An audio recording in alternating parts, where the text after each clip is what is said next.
Assalamualaikum warahmatullahi wabarakatuh.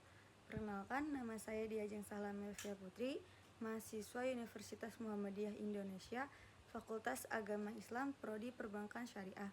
Berikut adalah jawaban saya terhadap ujian tengah semester filsafat. Soal yang pertama, selalu terjadi perdebatan dalam masyarakat terkait kesyariahan bank syariah. Bahkan banyak yang berpendapat bank syariah itu tidak sesuai dengan nilai-nilai syariah. Menyikapi hal tersebut, bagaimana Anda sebagai mahasiswa perbankan syariah mengcounter asumsi masyarakat dan memberikan keyakinan terhadap pihak yang meragukan bank syariah? Berikut jawaban saya. Kesyariahan bank syariah. Jadi bank syariah itu berbeda dengan bank konvensional karena tidak menggunakan sistem bunga atau riba, melainkan akad syariah seperti murabahah, mudharabah, dan musyarakah. Secara filsafat, bank syariah memiliki tujuan mewujudkan keadilan, kemaslahatan, dan keberkahan sesuai ajaran Islam. Jika ada praktik yang kurang sesuai, yang perlu dikritik adalah pelaksanaannya, bukan konsep syariahnya. Selanjutnya soal yang kedua, selaku mahasiswa perbankan syariah seharusnya mengetahui urgensitas filsafat. Silakan berikan argumentasi terkait pentingnya filsafat dalam perbankan syariah. Jawaban saya, pentingnya filsafat dalam perbankan syariah.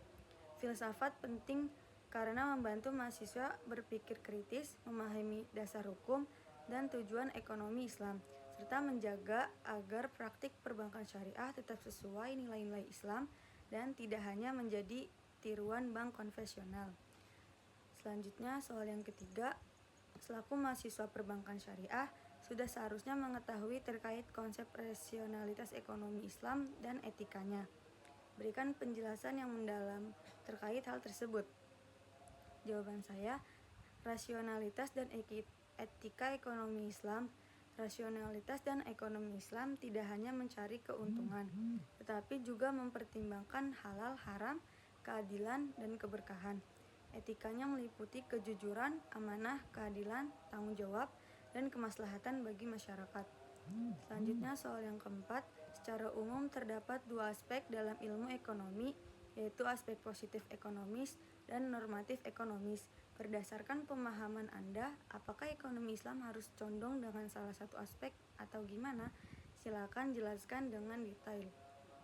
Berikut jawaban saya, positif ekonomis dan normatif ekonomis.